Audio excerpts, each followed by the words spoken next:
Bismillahirrahmanirrahim. Assalamualaikum warahmatullahi wabarakatuh. Selamat pagi, salam sejahtera anak-anak semuanya. Masih sehat selalu? Marilah pada pagi hari ini kita belajar bersama-sama tentang pendidikan Pancasila dan kewarganegaraan. Anak-anak, sebelum pelajaran kita mulai, marilah kita berdoa kepada Tuhan Yang Maha Esa Allah Ta'ala.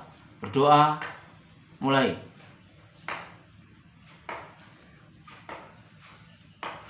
Cukup, amin. Terima kasih anak-anak semuanya.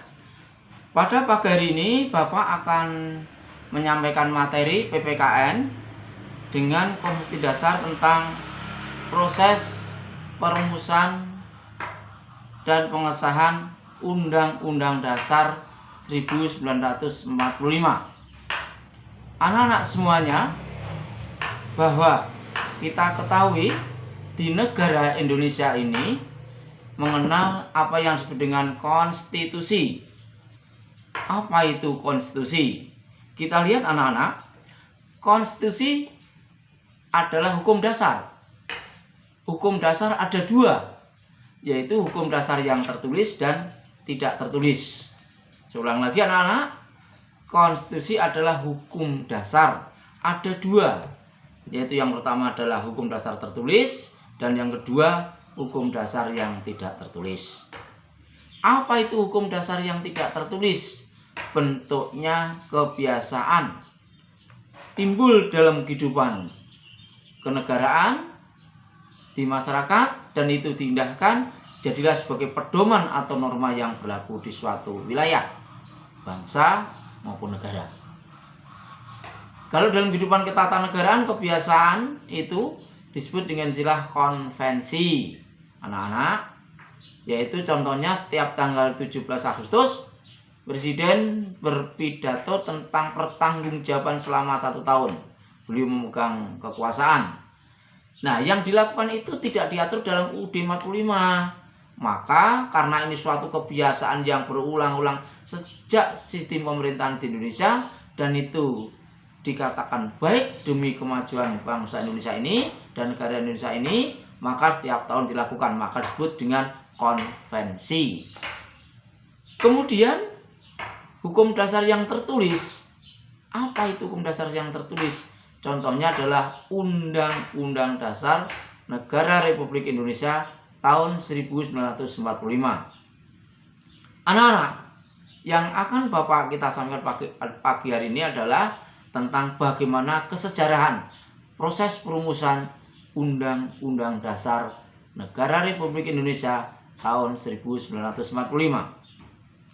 Anak-anak, nanti di dalam proses kesejarahan ini, anak-anak bisa baca pada modulku, itu halaman 80 sampai dengan halaman 82, 83. Saya ulangi lagi, nanti anak-anak bisa membaca tentang bagaimana kesejarahan proses perumusan Undang-Undang Dasar Indonesia ini.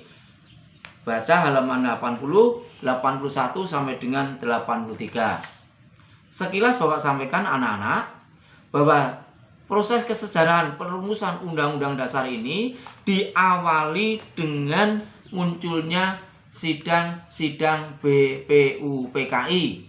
Apa itu BPUPKI? Kemarin sudah kita pelajari, BPUPKI adalah Badan Penyelidik Usaha Persiapan Kemerdekaan Indonesia. BPUPKI di dalam sidangnya selama 2 kali. Yang pertama menghasilkan tentang rancangan rumusan dasar negara, yang akhirnya pada sidang yang terakhir tanggal 1 Juni menghasilkan kesepakatan rumusan dasar negara itu diberi nama Pancasila. Kemudian sidang berikutnya tanggal 10 sampai dengan 17 Juli itu membahas tentang rumusan hukum dasar.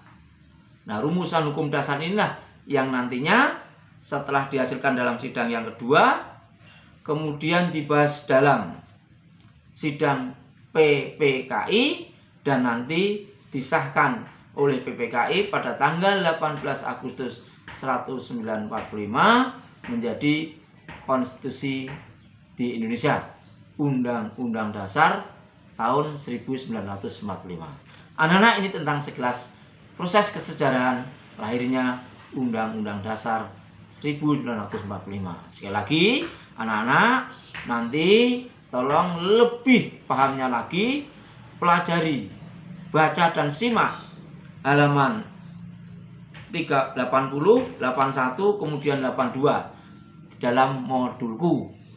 Ya, sekali lagi itu anak-anak. Kemudian setelah anak-anak nanti selesai membaca modulku halaman 80, 81, 82, kerjakan LKPD 3.1.